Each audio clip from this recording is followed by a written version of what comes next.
হৰৰ গোস্বামী যদি বিধায়ক হয় তেতিয়াহ'লে তেখেতে শিক্ষামন্ত্ৰী হোৱাৰ সম্ভাৱনা আছে। তেখেতক কওঁতে তেখেতে ক'লে যে মোৰো ইচ্ছা নাই বুজিছা, 5 বছৰ MLA হ'লোঁ, মই এতিয়া ৰিটায়াৰমেণ্ট, মই অৱসৰ লোৱা মানুহ, গতিকে মই অৱসৰৰ দিন কটাব খোজোঁ। গতিকে সেইটো আছিল ৰাজনীতি। ডক্টৰ বিনয় তামুলী সম্পৰ্কীয় মামাক আছিলে নিৰুপম বৰগোহাঞিহঁত। এই অসম আন্দোলনৰ সময়তে এইদিনা আহি আমাক ক'লে, মোৰ মিছেছক ক'লে, দাদা তুমি বৰ চিন্তা নকৰিবা, আমাৰ চৰকাৰ আহি আছে। লেংটি ছিঙিয়া তাত নাম গৈছিলোঁ। যাওঁতে তাত দেখিলোঁ কিছুমান মানুহে ক'লে, এই অসমীয়া না, বাংলাই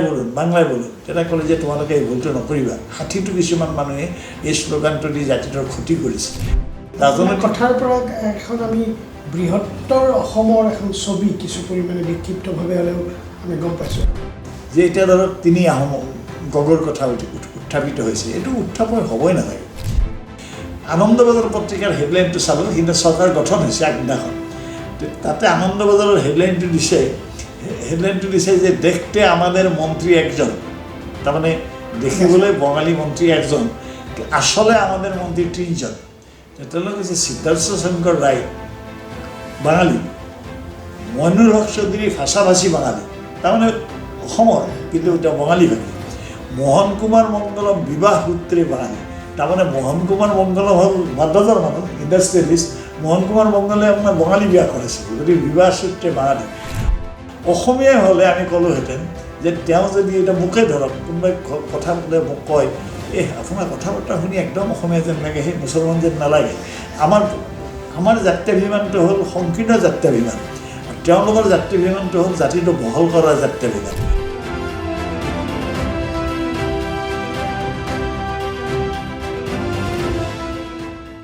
নমস্কাৰ,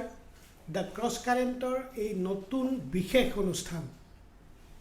ইলেকশ্যন ৱাটছলৈ মই খগেন কলিতাই আপোনালোক আটাইকে স্বাগতম জনাইছোঁ। ইলেকশ্যন ৱাটছ এই অনুষ্ঠানটোত আমি 2026 চনৰ যি বিধানসভা নিৰ্বাচন আহি আছে, যি নিৰ্বাচনৰ দিন বাৰ এই সপ্তাহৰ ভিতৰতে ঘোষণা কৰা হ'ব, সেই নিৰ্বাচনটোক লৈ আমি বিভিন্ন দিশ সামৰি কিছু কথা আলোচনা কৰিবলৈ আগবাঢ়িছোঁ। ইলেকশ্যন ৱাটছ উইথ হাইদৰ হুছেইন। আমি হাইদৰ হুছেইন এগৰাকী প্ৰবীণ সাংবাদিক, তেখেত অসমৰ এগৰাকী নামজ্বলা বুদ্ধিজীৱী, আৰু আটাইতকৈ ডাঙৰ কথাটো হৈছে যে অসমৰ ৰাজনীতি, বিশেষকৈ নিৰ্বাচনী ৰাজনীতিত হাইদৰ হুছেইনৰ এক বিশেষ ব্যুৎপত্তি আছে। কাৰণ আমি সাংবাদিকসকলে ভাবোঁ, অকল ভবাই নহয়, আমি নিশ্চিত যে হাইদৰ হুছেইনৰ নখদৰ্পণতেই আছে অসমৰ ৰাজনীতি। আমি সেইগৰাকী হাইদৰ হুছেইনক লৈ বিধানসভা নিৰ্বাচন কেন্দ্ৰিক কিছু কথা পাতিবলৈ আগবাঢ়িছোঁ। হাইদৰ হুছেইন ডাঙৰীয়া, মই আপোনাক স্বাগতম জনাইছোঁ এই নতুন অনুষ্ঠানটোত। আপুনি গম পায়েই যে 26ৰ বিধানসভা নিৰ্বাচনৰ বাবে ইতিমধ্যে ৰাজনৈতিক দলসমূহে ব্যাপক তৎপৰতা আৰম্ভ কৰিছে। শাসকেই হওক, বিৰোধীয়েই হওক, এই তৎপৰতাবোৰ চলি আছে। কিন্তু নিৰ্বাচন বুলি ক'লে অসমৰ ৰাজনৈতিক ছবিখনৰ এক পৰ্যালোচনা হয়। আপুনি আপোনাৰ মতে 26ৰ বিধানসভা নিৰ্বাচনত আচলতে জনসাধাৰণে কি বাৰ্তা লাভ কৰিব পাৰে বুলি আপুনি ভাবে? বাৰ্তা বুলি কওঁতে সাম্প্ৰতিক সময়ৰ ৰাজনীতি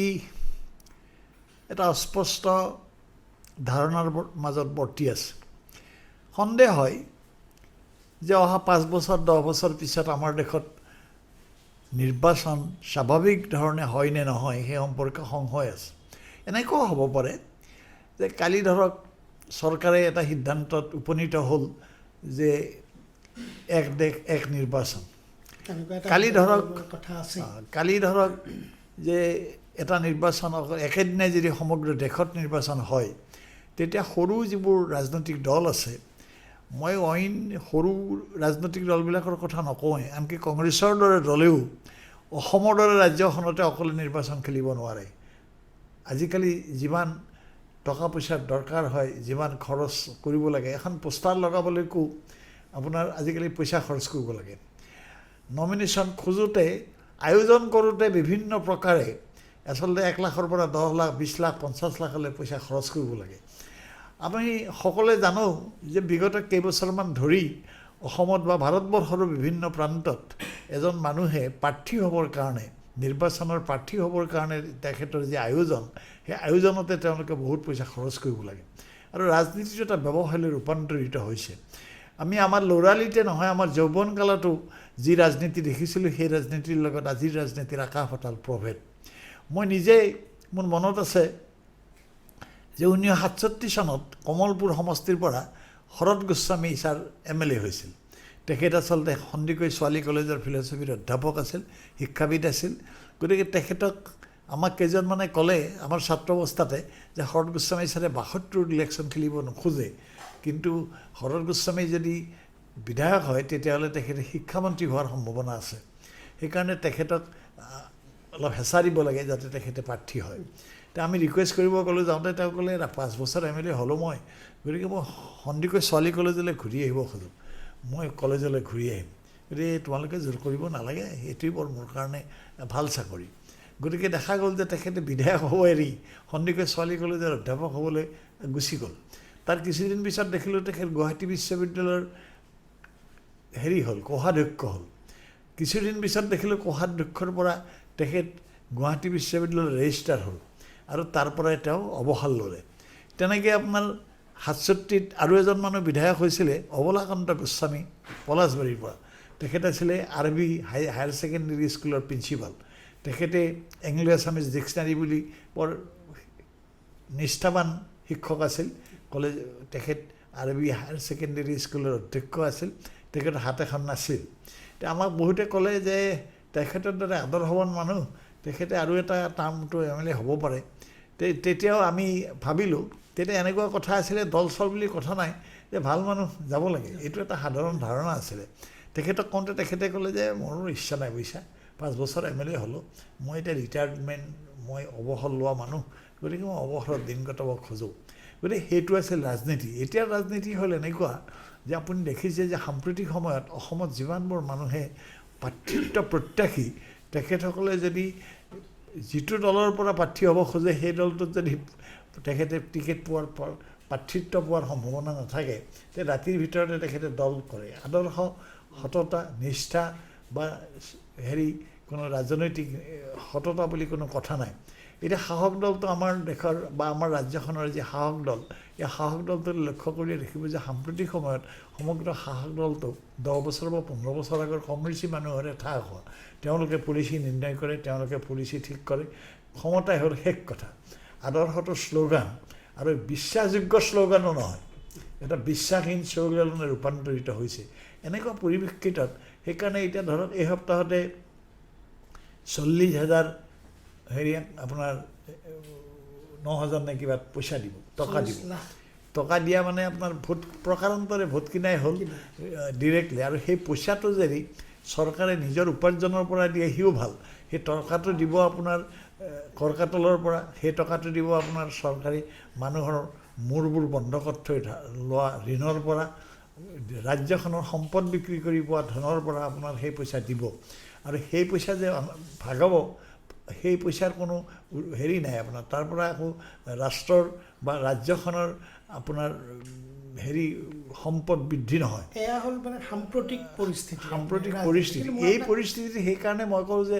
ৰাজনৈতিক আপোনাৰ সম্ভাৱনা এতিয়া ধৰক কালি ধৰক এতিয়া নলবাৰীতে এজেগাৰে প্ৰাৰ্থী বিচাৰিছিলে প্ৰাৰ্থিত্ব বিচাৰিছিল তেওঁৰ প্ৰাৰ্থিত্ব ঘোষিত নহ'ল এজন অন্য মানুহ প্ৰাৰ্থিত্ব দিয়াৰ লগে লগে তেওঁ আপোনাৰ পদত্যাগ কৰিলে কৰি আকাশ পাতাল আপোনাৰ বাওঁ মানে বাওঁপন্থী নহয় মধ্যমপন্থীৰ পৰা আহি তেওঁ সোঁপন্থী ৰাজনীতিলৈ আহিলে এই 1 ঘণ্টাৰ ভিতৰত এইটো এটা পৰিস্থিতি হৈছে গতিকে এই পৰিস্থিতিত সেইকাৰণে আপোনাৰ ৰাজনীতি কি হ'ব সেই কথাটো আপোনাৰ ঠাউকতে কৈ দিবলৈ টান নীতি আদৰ্শ য'ত ছেকেণ্ডেৰী হয় আদৰ্শ নিষ্ঠা য'ত ছেকেণ্ডেৰী হয় এই ক্ষেত্ৰত আপোনাৰ ধৰক এটা কথা আমি নিজে পাইছিলোঁ এটা ধৰক মই বেলেগৰ কথা নকওঁৱে ওচৰৰ পৰা যিবোৰ মানুহক পাইছিলোঁ আনকি হিতেশ্বৰ শইকীয়া খুব চতুৰ ৰাজনীতিক আছিল বৰ্তমান আমাৰ অসমৰ মুখ্যমন্ত্ৰী হিমন্ত বিশ্ব শৰ্মা ডাঙৰীয়াও তেখেতৰ এই সময়ৰ ৰাজনৈতিক শিষ্য আছিল তেওঁৰো কিন্তু এই কৌশলৰ মাজতে তেওঁৰো কিছু নিষ্ঠা আছিল অসম আন্দোলনৰ সময়ত হিতেশ্বৰ শইকীয়া ডাঙৰীয়াই আপোনাৰ কলেজবিলাকৰ ডক্টৰ হিমন্ত বিশ্ব শৰ্মাক হাতত ধৰিয়ে তেওঁৰ সহযোগিতাতে আপোনাৰ কলেজবিলাকত ছাত্ৰ সন্থাৰ সমিতিবোৰ ছাত্ৰ একতা সভাৰ সমিতিবিলাকক হেৰি কৰিছিল ৰূপান্তৰ কৰিছিল তেওঁলোকে চৰকাৰ পক্ষলৈ আনিছিল আৰু তাৰ হেৰি হিচাপে তেওঁলোকৰ উপঢৌকন হিচাপে তেওঁলোকক কিছু বিষয় বাবদ বা তেওঁলোকক কিছু সা সুবিধা চাকৰি বাকৰি ইত্যাদি কৰিছিল তাৰ মাজতে কিন্তু ন্যূনতম নীতিনিষ্ঠতা তেওঁ মানি চলিছিল এতিয়া একেবাৰে নীতিহীন কাৰবাৰ চলিছে তেওঁ ধৰক হিতেশ্বৰ শইকীয়াৰ দিনতে তেখেতে শৰঠিঙই তেওঁক প্ৰথমবাৰৰ কাৰণে হোম মিনিষ্টাৰ পাতিছিল ষ্টেট হোম মিনিষ্টাৰ সাধাৰণতে কোনো চিফ মিনিষ্টাৰে ষ্টেট হোম মিনিষ্টাৰটো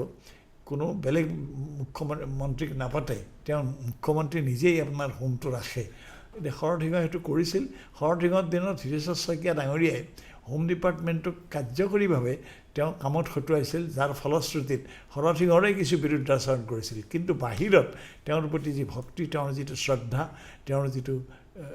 শ্ৰদ্ধাজনিত অৱস্থান সেই অৱস্থানটো তেওঁ সলনি নকৰিছিল ভিতৰি যি নকৰক লাগিলে বাহিৰত সেই ন্যূনতম সম্ভ্ৰমটো ৰক্ষা কৰি চলিছিল সেই কথাটোতে মই সেইকাৰণে আজিৰ পটভূমিত আপোনাৰ কি হ'ব কংগ্ৰেছী যিটো আজি যোৱা আমি 10-12 বছৰ দেখিছোঁ যে কংগ্ৰেছ শাসনত নাই আৰু আপুনি ইতিমধ্যে যিখন ছবি দিছে যে অন্তত কংগ্ৰেছৰ শাসনকালতে নীতিনিষ্ঠতা মিনিমাম ন্যূনতম হ'লেও মূল্যবোধ এই ধৰণৰ কথাবোৰ আছিল আপোনাৰ মূল্যবোধ যোৱা 10 বছৰ আগৰ পৰা আমি যিটো দেখিছোঁ আপুনি যিখন ছবি আমাক কৈছে আমি নিজেও দেখি আছোঁ এই ছবিখনৰ আৰত এতিয়া কিয় তেনেকুৱা নহয় এতিয়া আজি আপোনাৰ কংগ্ৰেছে কিয় তেওঁলোকে এটা পথচ্যুত হোৱাৰ দৰে হৈছে কংগ্ৰেছ পথচ্যুত হৈছে মানে গোটেই ক্ষমতা সৰ্বস্ব নীতিহীন ক্ষমতা সৰ্বস্ব ৰাজনীতিৰ আচলতে লক্ষণটোৱে হ'ল আপোনাৰ সেইটো এই নীতিনিষ্ঠৰ বুলি কোনো কথা নাই আদৰ্শ বুলি কোনো কথা নাই ধৰক আপুনি 1967 চনত বিধানসভা নিৰ্বাচনত উল্লেখযোগ্যভাৱে সেইবাৰে সৰ্বাধিক সংখ্যক নিৰ্দলীয় প্ৰাৰ্থী বিজিত জয়ী হৈছিল আপুনি ধৰক এই পশ্চিম গুৱাহাটী সমষ্টিতে গোবিন্দ কলিতা CPI তেওঁ আপোনাৰ MLA হৈছিল তেতিয়া কোনো ধৰণৰ জালুকবাৰীৰ পৰা চলিন মেধি তেওঁ ইণ্ডিপেণ্ডেণ্ট হৈছিল ইণ্ডিপেণ্ডেণ্ট প্ৰাৰ্থী আছিলে CPI সমৰ্থিত ইণ্ডিপেণ্ডেণ্ট প্ৰাৰ্থী হিচাপে চলিন মেধি আপোনাৰ বিজয়ী হৈছিল কমলপুৰৰ পৰা লক্ষধৰ চৌধুৰী প্ৰজা ছ'চিয়েলিষ্ট পাৰ্টীৰ পৰা তেখেত জয়ী হৈছিল তেনেকৈ আপোনাৰ গুৱাহাটী পুবৰ পৰা ডক্টৰ তাৰিণী বৰুৱা তেখেতো প্ৰজা ছ'চিয়েলিষ্ট পাৰ্টীত আছিল তেখেত বিজয়ী হৈছিল এই নামনি অসমত বিশেষকৈ নামনি অসমত আপোনাৰ অধিক সংখ্যক এই গোটেই বেল্টত আপোনাৰ একেবাৰে হাকিম ৰাভা বকুত জিকিছিলে তেনেকৈ আপোনাৰ পাটাচাৰকুছিত হেৰি জিকিছিল কৃষ্ণলহৰ জিকিছিল কৃষ্ণলহৰ পিছৰবাৰ কংগ্ৰেছত আহিল আগৰবাৰ আপোনাৰ তেওঁ হেৰি হৈ জিকিছিল গতিকে দেখা যায় তেনেকৈ ডক্টৰ ভুৱনেশ্বৰ বৰ্মন জিকিছিল গতিকে এই মানুহবোৰ এই বিৰোধী মানুহবোৰ এজন ইণ্ডিপেণ্ডেণ্ট মানুহ জিকিছিল আপুনি অন্য কথা নালাগে বিমলা প্ৰসাদ চলিহা দুখন টি গাৰ্ডেনৰ মালিক আছিল টি প্লেণ্টাৰ তেখেত বিমলা চলিহা আমগুৰিত তেওঁ আপোনাৰ বিধায়ক আছিল তেওঁ চিফ মিনিষ্টাৰ আছিল এক্সিষ্টিং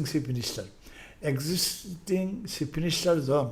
আপোনাৰ হেৰিৰ হাতত এজন RCPI প্ৰাৰ্থী খগেন বৰবৰুৱাৰ হাতত তেওঁ হাৰিছিল পৰাজিত হৈছিল এতিয়া আপোনাৰ সম্ভৱ নে এজন নিৰ্দলীয় ৰূপত RCPIটো তেতিয়া সৰু পাৰ্টি আছিলে গতিকে RCPIৰ এজন হেৰিয়ে বিধায়কে প্ৰাৰ্থীয়ে মুখ্যমন্ত্ৰীক আপোনাৰ চিটিং চিফ মিনিষ্টাৰক হৰুৱাব ইলেকশ্যন আজিতো হৰুৱা কথা দূৰৰ কথা চিফ মিনিষ্টাৰৰ বিপক্ষে নিৰ্বাচন খেলিলে তেওঁক ৰাজহুৱাভাৱে প্ৰভাৱিত কৰাৰ সম্ভাৱনা আছিলে গতিকে আৰু বিমলা চলিহা ফাল্টু মানুহো নাছিল আপোনাৰ তেখেত যদি তেখেতৰ দুৰাৰোগ্য বেমাৰৰ দ্বাৰা আক্ৰান্ত নহ'লহেঁতেন মই ভাবোঁ তেখেতে তৰুণ গগৈ ডাঙৰীয়াই যিটো ৰেকৰ্ড কৰিছিল 15 বছৰৰ শাসনকাল বিমলা চলিহাই সেই শাসনকালো ক্ৰছ কৰিলেহেঁতেন তেখেত 13 বছৰ শাসনত আছিল গতিকে এই ধৰণৰ এটা প্ৰচলিত ৰাজনৈতিক আদৰ্শৰ দ্বাৰা মানুহ পৰিচালিত হৈছিল তাৰ সুযোগ লৈ ভাৰতবৰ্ষৰ ৰাজনীতিলৈ কিছু পৰিৱৰ্তন আহিছিল যেনে ধৰক মায়াৱতী আপুনি মায়াৱতী দিল্লীৰ এখন বিদ্যালয়ৰ শিক্ষয়িত্ৰী আছিল তেওঁ দলিত আছিল মায়াৱতী আপোনাৰ বহুজন সমাজ পাৰ্টীৰ পৰা প্ৰাৰ্থী হ'ল কাশীৰামৰ হাতত ধৰি আপোনাৰ তেওঁ হেৰি হ'ল চিফ মিনিষ্টাৰ হ'ল উত্তৰ প্ৰদেশৰ ৰাজ্যত এটা পৰিৱৰ্তন সূচিত হ'ল ডাউন টুডেণ্ট মানুহৰ দলিতসকলৰ নেতৃত্বত যিবোৰ ডাউন টুডেণ্ট জনগোষ্ঠী আছে তেওঁলোক ঐক্যবদ্ধভাৱে মায়াৱতীক এবাৰ দুবাৰকৈ তিনিবাৰমান ক্ষমতাত বহুৱালে তেনেকৈ আপোনাৰ বিহাৰত পৰিৱৰ্তন হ'ল লালু প্ৰসাদ যাদৱ ক্ষমতালৈ আহিল লালু প্ৰসাদেতো এটা ঐতিহাসিক সিদ্ধান্ত লৈছিল সেই সময়ত লালু প্ৰসাদ যাদৱে কৰিলে কি বিহাৰত হেৰি কৰিলে আপোনাৰ ক'লে যে যাদৱবিলাক শ্ৰীকৃষ্ণৰ যাদৱৰ বংশধৰ গতিকে আমি আচলতে আমিহে হেৰি হ'ব লাগে ক্ষমতাৰ অধিকাৰী হ'ব লাগে কৰ্পূৰী ঠাকুৰৰ দিনৰ পৰা যি এটা আন্দোলন হৈছিল সেই আন্দোলনৰ ফলশ্ৰুতিত বিহাৰলৈ ৰাজনৈতিক পৰিৱৰ্তন আহিছিল আৰু উত্তৰ প্ৰদেশতে একমাত্ৰ কংগ্ৰেছৰ নেতৃত্বত উচ্চবৰ্ণ মানুহৰ আধিপত্যটো উত্তৰ প্ৰদেশত তেতিয়ালৈ আছিলে মুলায়ম সিং যাদৱহঁতে বা পৰৱৰ্তী কালত আপোনাৰ উত্তৰ প্ৰদেশৰ ৰাজনীতিলৈ এটা পৰিৱৰ্তন আহিল বিজেপি ক্ষমতাত যেতিয়া আহিল ৰাম মন্দিৰৰ আন্দোলন হ'ল তেতিয়া তাত আপোনাৰ যে আমি সকলো হিন্দু বুলি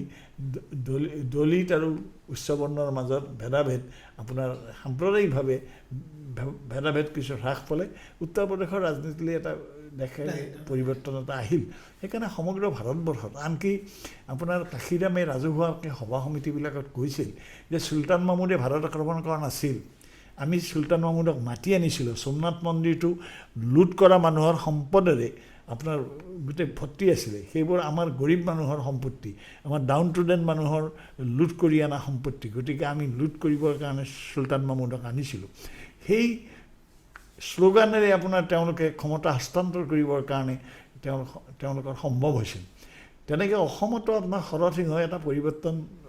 আনিব খুজিছিল সেই সময়ত তাৰ পৰৱৰ্তীকালত শৰৎ সিংহই তাৰ কাৰণে ভোগো কৰিলে তেওঁ পপুলেশ্যন পেটাৰ্ণ হেৰি কৰিলে শৰৎ সিংহই ৭২ত আপোনাৰ অসমত OBC এটা প্ৰাধান্য দিয়া বুলি ক'লে OBCত সেইবাৰ দেখিলে যে ১১৪জন ২৬জন হেৰি প্ৰাৰ্থীৰ ভিতৰত কংগ্ৰেছে ৬৫ আপোনাৰ শতাংশ OBC প্ৰাৰ্থী দিছিল যে আমাৰ জনসংখ্যা আপোনাৰ 60% আমি OBC কিন্তু তাতো আপোনাৰ এটা হ'ল কি বুদ্ধিয়ক যিখিনি উচ্চবৰ্ণ মানুহৰ যিখিনি বৌদ্ধিকভাৱে অলপ আগবঢ়া সেই মানুহৰ স্বাৰ্থ চেতনাটো ইমান তীব্ৰতৰ তেওঁলোকে কৰিলে কি যে নহয় আপোনাৰ OBCৰ মাজত এটা ডাঙৰ বিভাজন হ'ল মঙলদৈৰ যিবোৰ OBC কোচ কামৰূপৰ যিবোৰ কোচ আৰু গোৱালপাৰাৰ যিবোৰ কোচ তাৰ মাজত এটা ভয়ানক ধৰণৰ গোৱালপাৰাৰ ৰাজবংশীবিলাকৰ হেৰিটো গ্ৰেডটো অকণমান তলত তেনেকৈ নলবাৰীৰ যিবোৰ OBC সেই নলবাৰী পূব নলবাৰী বিধানসভা সমষ্টিটোত আপোনাৰ প্ৰায় ৬০% মানুহ OBC কিন্তু OBC হিচাপে তেওঁলোকে এবাৰেই খালি ভোট দিছিল বদন তালুকদাৰ যিবাৰ MLA হয় এনে আপোনাৰ তেওঁলোকে OBC হিচাপে ভোট নিদিয়ে কাৰণ কেলে তেওঁলোকে শিক্ষাগতভাৱে তেনেকৈ ধৰক শিৱসাগৰৰ অঞ্জন দত্তহঁত OBC কিন্তু তেওঁলোকৰ OBC পৰিচয়টো তেওঁলোকৰ বৰ স্বীকৃত পৰিচয় নহয় যিটো শৰৎ সিংহহঁতৰ ক্ষেত্ৰত হয় এতিয়া শৰৎ সিংহহঁতে এটা হেৰি পৰিৱৰ্তন সূচনা কৰিছিল তাৰ পৰৱৰ্তী কালত অসম আন্দোলনৰ সময়ত এটা অঘোষিত আচলতে এটা বিৰোধ দেখা যায় ৰাজনৈতিক এটা চিন্তা চেতনাই এটা বেলেগ ধৰণে এটা মোৰ নিজৰ ঘৰতে মোৰ পৰিয়ালৰ হেৰি দেখিলোঁ যে মোৰ বিশেষৰ ডক্টৰ বিনয় তামুলী সম্পৰ্কীয় মামাক আছিলে নিৰুপমা বৰগোহাঁইহঁত অসম আন্দোলনৰ সময়তে এইদিনে আহি আমাক ক'লে মোৰ মিছেছক ক'লে ঐদা তুমি বৰ চিন্তা নকৰিবা আমাৰ চৰকাৰ আহি আছে মানে আমাৰ আদ্যৱন্ত মানুহৰ বা উচ্চবৰ্ণ মানুহৰ চৰকাৰ আহি আছে এই ধৰণে এটা অঘোষিত তলত চলি আছিলে সেইকাৰণে ৰাজনীতিটো এনেকুৱা হ'ল সাম্প্ৰদায় গোষ্ঠী এতিয়া অসমত চাওক এতিয়া চৰচাপৰি ৰাজনীতি বুলি কওঁতে এতিয়া এই যিটো মিয়া ৰাজনীতি এতিয়া মিয়াটো স্বাভাৱিক অৰ্থত হ'ল মিয়া মানে ডাঙৰীয়া কিন্তু মিয়া বুলি কওঁতে এতিয়া পূৰ্ববংগীয় মূলৰ মুছলমানসকলক মিয়া বুলি কোৱা হয় কিন্তু হোমেন বৰগোহাঁই যেতিয়া অসম সাহিত্য সভাৰ সভাপতি থাকে তেতিয়া কলগেছিয়াত প্ৰথম বাৰ্ষিক সাহিত্য সভাৰ যিখন অধিৱেশন বহে সেইখন ইমান জাকজমকতাৰে পাতিছিল হোমেন বৰগোহাঁই আৰু তেতিয়া আপোনাৰ মিয়াসকলক হোমেন বৰগোহাঁই অসমীয়া মুছলমান বুলি তেওঁৰ সাপ্তাহিক নীলাচলৰ যোগেৰে এটা আন্দোলন আৰম্ভ কৰিছিল তাৰো আগত আপোনাৰ আতৱাৰ ৰহমান বুলি বৰপেটাৰ তেওঁ মন্ত্ৰী আছিল মহেন্দ্ৰ চৌধুৰীৰ কেবিনেটত এগ্ৰিকালচাৰ মন্ত্ৰী আতৱাৰ ৰহমান কটন কলেজৰ 45-44 কটন কলেজৰ হিষ্ট্ৰীৰ প্ৰফেচাৰ আছিল তেওঁ চাকৰি বাদ দি বৰপেটালৈ গুচি গ'ল কোৱালিটি কৰোঁ বুলি আতৱাৰ ৰহমানে হতে আপোনাৰ যে মিয়া বুলি নহয় অসমীয়া মুছলমান বুলি নহয় তেওঁলোকে অসমীয়া বুলি স্বীকৃতি দিছিল আতৱাৰ ৰহমান আছিলে আচলতে বৰপেটা গভৰ্ণমেণ্ট হাইস্কুলৰ ছাত্ৰ অম্বিকাগিৰি ৰায়চৌধুৰীৰ ককায়েক আছিল তেওঁৰ প্ৰধান শিক্ষক তেওঁ আতৱাৰ ৰহমানে প্ৰথম মিয়া সম্প্ৰদায়ৰ মানুহ তেওঁ অসমীয়াত লেটাৰ লৈ আপোনাৰ মেট্ৰিক পাছ কৰিছিল অসমীয়া আৰু পাৰ্চিয়ানত লেটাৰ লৈ তেওঁলোকে কিন্তু অসমীয়া বুলি দাবী কৰিছিল তেওঁৰ লগত মই এবাৰ নিজে লেংটি ছিঙিয়াত আপোনাৰ গৈছিলোঁ যাওঁতে তাত দেখিলোঁ কিছুমান মানুহে ক'লে এই অসমীয়া না বাংলায় বলুন তেতিয়া ক'লে যে তোমালোকে এই ভুলটো নকৰিবা ষাঠিটো কিছুমান মানুহে এই শ্লোগানটো দি জাতিটোৰ ক্ষতি কৰিছে আমি অসমীয়া হ'বলৈ শিকিব লাগে হাৰে হিমৈ যে কেনেকৈ অসমীয়া হ'ম সেই কথাটোহে আমি চিন্তা কৰিব লাগে এই কৈছে সেইকাৰণে মই কৈছোঁ যে গোটেই ৰাজনৈতিক কথাৰ পৰা এখন আমি বৃহত্তৰ অসমৰ এখন ছবি কিছু পৰিমাণে বিক্ষিপ্তভাৱে হ'লেও আমি গম পাইছোঁ এই কথাবোৰকে আমি খুব সৰুকৈ এটা বিষয়ক লৈ আমি আলোচনা কৰিম কিন্তু এতিয়া মই আপোনাক যিহেতু নিৰ্বাচন সন্মুখত আপুনি মই নিৰ্বাচন কেন্দ্ৰিক কথা বতৰাখিনিতে আপুনি বিভিন্ন কথা এতিয়া নিৰ্বাচনৰ ক্ষেত্ৰত মই ভাবোঁ যে এতিয়াতো হৈছেই ধৰক 3 গগৈৰ কথা আহিছিল এতিয়া অখিল গগৈ আপোনাৰ এই কথাটোকে আপোনাক মানে অলপ স্পেচিফিকেলি সুধিব খুজিছোঁ যে অসমত আপুনি আমাৰ যিটো বৰ্ণবাদী মানে চিন্তা চৰ্চা ৰাজনীতিত বৰ্ণবাদী চিন্তা চৰ্চা এটা আছে আপুনি ইউপিৰ কথা ক'লে বিহাৰৰ কথা ক'লে অসমতো ক'ৰবাত অসমত আপুনি অসমৰ যিটো অসমৰ মানে বিশেষকৈ নিৰ্বাচনী ৰাজনীতিত বৰ্ণবাদী চিন্তা চেতনাটোৰ প্ৰভাৱকে বৰ্ণবাদী চিন্তা চৰ্চাটো হয়ে অসমত আচলতে জাতিটোৰ নিৰ্মাণৰ ক্ষেত্ৰত যিবোৰ মানুহৰ অৱদান আছিল আপুনি ৰসৰাজ বেজবৰুৱাই হওক অম্বিকাগিৰি ৰায়চৌধুৰীয়ে হওক তেওঁলোকে যিয়েই নকওক লাগিলে তেওঁলোকৰ জাতীয়তাবাদৰ আঁৰতো জাত্যাভিমানটো বা জাতিপ্ৰেমটো আপোনাৰ লুকাই আছিলে তেওঁলোকে জাতিৰ স্বাৰ্থৰ বিপৰীতে সি আনন্দৰাম ঢেকীয়াল ফুকনেই হওক যোনেই নহওক লাগিলে কমলাকান্ত ভট্টাচাৰ্যীয়ে হওক তেখেতসকলৰ কবিতাত তেখেতসকলৰ সাহিত্যত জাতিপ্ৰেমটো আপোনাৰ প্ৰকট হৈ ওলাইছিল এতিয়া দেখা যায় যে এতিয়া ধৰক 3 আহোম গগৈৰ কথা উত্থাপিত হৈছে এইটো উত্থাপন হ'বই নালাগে উত্থাপিত হোৱা কথাই নহয় এতিয়া মই যিটো সম্প্ৰদায়ৰ পৰা আহিছোঁ ধৰক মই এতিয়া নামটো মুছলমান কিন্তু আমাৰ ফালে মই দেখিছোঁ যে মোৰ পৰিয়ালৰ আধাভাগ মানুহ আচলতে আজিৰ তাৰিখতো আগৰটো কথাই বাদ দিয়ক এনেকুৱা মানুহেই জীৱনত পোৱা নাই যি মানুহে যে তোমালোকো ক'ৰবাৰ পৰা আহিছা নেকি বুলি কোনোবাই কোৱা শুনিছোঁ কোনো কোৱা নাই কাৰণ আমাৰ ফালৰ ভিন্নতাটো নাই আৰু আমি কনভাৰ্টেড মানুহ চাগে গতিকে আমাৰ কালচাৰেলিও আমাৰ কোনো বিভেদ নাই আমাৰ দৰা কইনাই আপোনাৰ এতিয়াও গা ধুৱাই এতিয়াও আপোনাৰ চামিয়ানাৰ কৰি পেলাই বিয়াত এই কলত তলত আপোনাৰ এটা কণী হাঁহৰ কণী এটা বেজি পুতে গতিকে একে নিয়ম একে কনচাৰ্ট পানী তোলে আমাৰ ল'ৰাৰ বিয়া যেতিয়া পাতে তেতিয়াও পানী তুলিছে আপোনাৰ IIT-বিলাকে হেৰি কৰিছে একে সংস্কৃতি একে কথা একে বতৰা এতিয়া আমি অসমীয়া হিচাপে গৌৰৱ কৰা যিটো মানসিকতা থাকিব লাগে সেই মানসিকতাটো লাহে লাহে আমি হেৰুৱাই আহিছোঁ ইয়াৰ ফলশ্ৰুতি হ'ল কি অসম আন্দোলনৰ সময়ত এটা পৰিৱৰ্তন ভিতৰিও কিন্তু সূচিত হৈছিল কাৰণ অসম আন্দোলনৰ পৰৱৰ্তী সাহিত্য সভাখন আপোনাৰ হাইলাকান্দিত হৈছিল তেতিয়া আৰু সভাপতি আছিল আপোনাৰ দৈনিক অসমৰ সেই সময়ৰ সম্পাদক কীৰ্তিনাথ হাজৰিকাই যি অসম আন্দোলনৰ ফাদাৰ অফ দি আছাম এজিটেশ্যন বুলি কোৱা হয় কীৰ্তি হাজৰিকাৰ সভাপতিত্বত অসম সাহিত্য সভাৰ অধিৱেশনখন হাইলাকান্দিত অনুষ্ঠিত হৈছিল তাৰমানে বৰাক ব্ৰহ্মপুত্ৰৰ মাজত প্ৰকৃতাৰ্থত সমন্বয়ৰ সেতু এটা গঢ় লোৱাৰ উপক্ৰম ঘটিছিল এতিয়া দেখা গ'ল যে বৰাকৰ মানুহো বেলেগ হ'ল ভোটৰ সময়ত একে হ'ল আপুনি ক'ব নোৱাৰাকৈ 3টা ADF-ৰ বিধায়ক আহি আপোনাৰ অগপত জইন কৰি পেলাই তেওঁলোকে NDA-ক ভোট দিলে গতিকে কোনো জাত পাতৰ কথা নাই আৰু ইফালে আপোনাৰ আমি 3 আহোম বুলি ক'লোঁ সেইটোও ঠিক নহয় আহোম 600 বছৰ ৰাজত্ব কৰা পৰা আৰম্ভ হৈছে এই ধৰণৰ পুনৰ কাৰণ এটা সময়ত এইটো ভোট এইটো ক্ষমতা তেতিয়ালৈকে এটা অসম আন্দোলনৰ পিছলৈকেও এটা বৰ অসম নিৰ্মাণৰ এটা বৰ অসম মানে আমি প্ৰথম কথা হ'ল আমি এই প্ৰচেষ্টাটো ক'ৰ পৰা ব্যাহত হ'ল এই প্ৰচেষ্টাটো হ'ল অসমীয়া মানুহ কিবা হাৱাৰ ওপৰত থকাৰ দৰে আপুনি চাওক অসমৰ জাতিপ্ৰেমটো এনেকুৱা 1971 চনত মই হঠাৎ শিলচৰলৈ গৈছিলোঁ তেতিয়া মই অলপ ব্যৱস্থা কৰোঁ কিবা 71ত শিলচৰত গৈ মায়া হোটেলত আছিলোঁ তেতিয়া দিল্লীত চৰকাৰ হৈছে আপোনাৰ ইন্দিৰা গান্ধীৰ নেতৃত্বত 71 চনৰ চৰকাৰ আনন্দবজাৰ পত্ৰিকাৰ হেডলাইনটো চালোঁ কিন্তু চৰকাৰ গঠন হৈছে আগদিনাখন তাতে আনন্দবজাৰৰ হেডলাইনটো দিছে যে দেখতে আমাদেৰ মন্ত্ৰী একজন তাৰমানে দেখিবলৈ বঙালী মন্ত্ৰী একজন আসলে আমাদেৰ মন্ত্ৰী 3জন তেওঁলোকে কৈছে সিদ্ধাৰ্থ শংকৰ ৰায় বাঙালি, মইনুল হক চৌধুৰী ভাষাভাষী বাঙালি, তাৰমানে অসমৰ কিন্তু তেওঁ বঙালী ভাষী। মোহন কুমাৰ মংগলম বিবাহ সূত্ৰে বাঙালি, তাৰমানে মোহন কুমাৰ মংগলম হ'ল মাদ্ৰাজৰ মানুহ, ইণ্ডাষ্ট্ৰিয়েলিষ্ট। মোহন কুমাৰ মংগলে আপোনাৰ বঙালী বিয়া কৰাইছিল, গতিকে বিবাহ সূত্ৰে বাঙালী। অসমীয়াই হ'লে আমি ক'লোহেঁতেন যে তেওঁ যদি এতিয়া মোকে ধৰক কোনোবাই কথা ক'লে মোক কয়, আপোনাৰ কথা বতৰা শুনি একদম অসমীয়া যেন লাগে, সেই মুছলমান যেন নালাগে। আমাৰ জাত্যাভিমানটো হ'ল সংকীৰ্ণ জাত্যাভিমান, আৰু তেওঁলোকৰ জাত্যাভিমানটো হ'ল জাতিটো বহল কৰাৰ জাত্যাভিমান। সেইকাৰণে এতিয়া আপোনাৰ পশ্চিমবংগত চৰকাৰ হ'ব, চৰকাৰত দেখি যে কালি ৰাষ্ট্ৰপতিক অপদস্থ কৰা বুলি মমতাৰ বিপক্ষে আপোনাৰ উত্থাপন হৈছে। তাৰপিছতো বঙালী জাতীয়তাক লৈ পেলাই মমতাই ৰাজনীতি কৰি আছে। তেওঁলোকৰ বাঙালী পৰিচয়টো মই এইটো তেওঁলোকৰ সংকীৰ্ণতা বুলি নকওঁ, তেওঁলোকে জাতিক ভাল পায়, তেওঁলোকৰ সেই বস্তুটো আছে। আমাৰ গোটেই কথাটো হ'ল ভোট সৰ্বস্ব ৰাজনীতি, ক্ষমতা সৰ্বস্ব ৰাজনীতি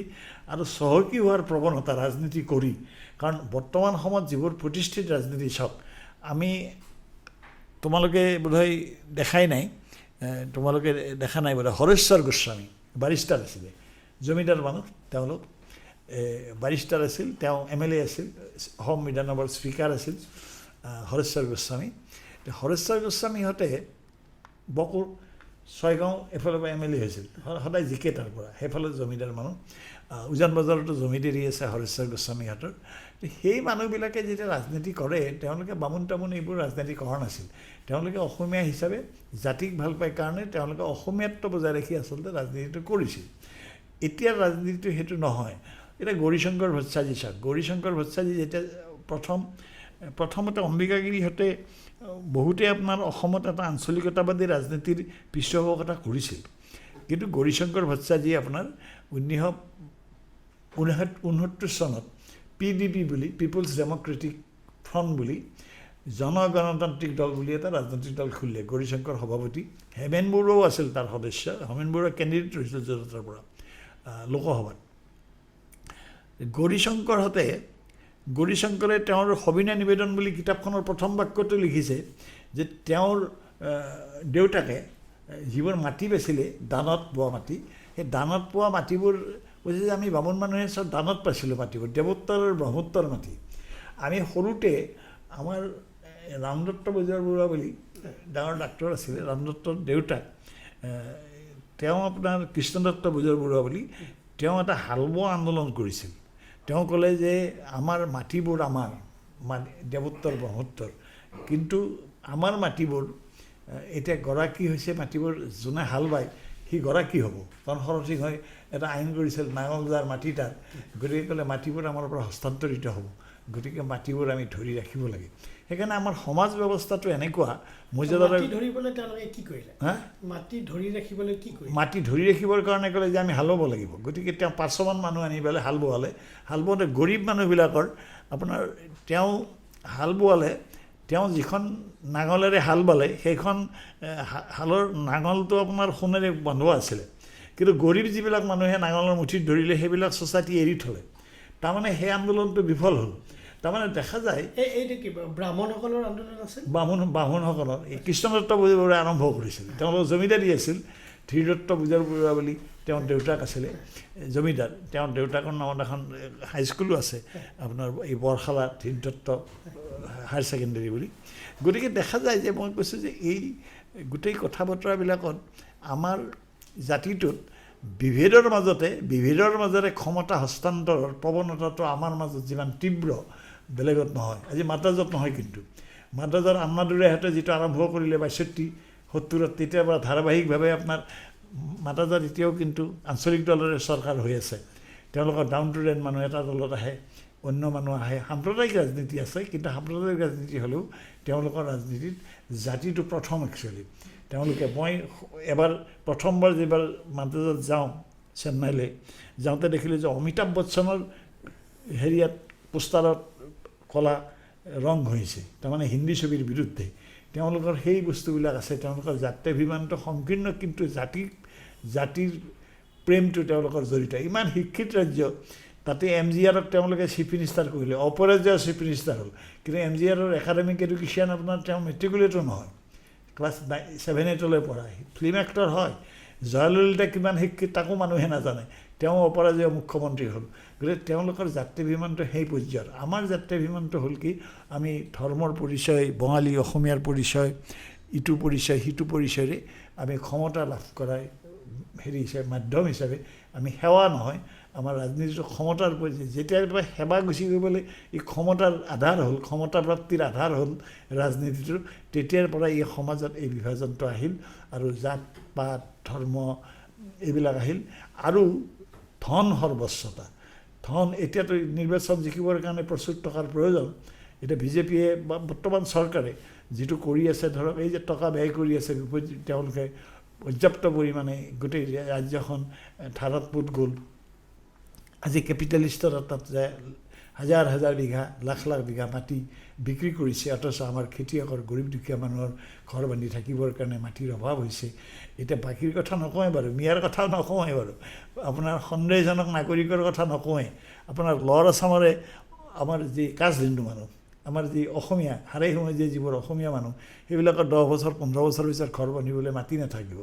এতিয়া বহু মানুহৰ ঘৰ বান্ধিবলৈ মাটি নাই। আজি বেলচৰৰ নিচিনা বা এনেকুৱা ঠাইবিলাকতো এখন চোতালত 4 ঘৰ মানুহ হৈছে। এই পৰ্যায়টো আহিছে এইকাৰণে যে তাৰপিছতো কিন্তু সমাজ সেৱা বুলি পেলাই ৰাজনীতিৰ পৰা হেৰি হৈছে। আগত চাওক এই লক্ষী বৰা পাণবজাৰৰ,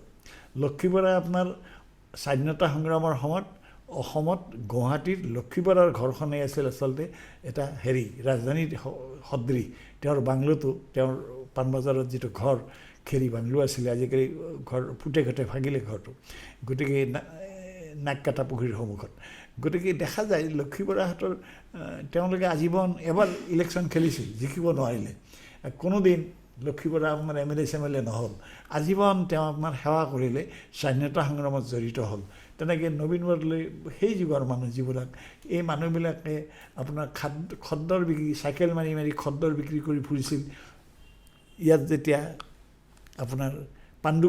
কংগ্ৰেছ যেতিয়া হয়, তেতিয়া ট্ৰেজাৰাৰ আছিলে, তেওঁ 42,000 টকা তেওঁ ধাৰ হ'ল। সেই ধাৰ নিজৰ মাটি বিক্ৰী কৰি সেই ধাৰ পৰিশোধ কৰিলে। গতিকে সেই মানুহবিলাকৰ সেই ত্যাগৰ মহিমাৰে সেইকাৰণে জাতিটো নিৰ্মাণৰ ক্ষেত্ৰত সেই মানুহবিলাকৰ অৰিহণা আছিল। এতিয়াৰবিলাকত জাতি নিৰ্মাণ নহয়, জাতিটোক বিক্ৰী কৰি নিজে চহকী হোৱা, নিজে ক্ষমতাৰ অধিকাৰী হোৱাৰ প্ৰৱণতাই জাতিটো এই পৰ্যায়লৈ লৈ গৈছে। আজি এটা গোৱালপাৰা মই পাতিম কথা আৰু ইলেকশ্যন ৱাটছ এই অনুষ্ঠানত প্ৰথমটো খণ্ড, আৰু আমি ভাবিছোঁ যে ধাৰাবাহিক হ'ব এই খণ্ডখিনি। হাইদৰ হুছেইন ডাঙৰীয়াই প্ৰথম খণ্ডটোত আমাক ছবি এখন দাঙি ধৰিছে। এই ছবিখনত আমি বহু কথাই, আমি নাম নুশুনা মানুহৰ নাম শুনিছোঁ, নজনা ঘটনাৰ বিষয়ে,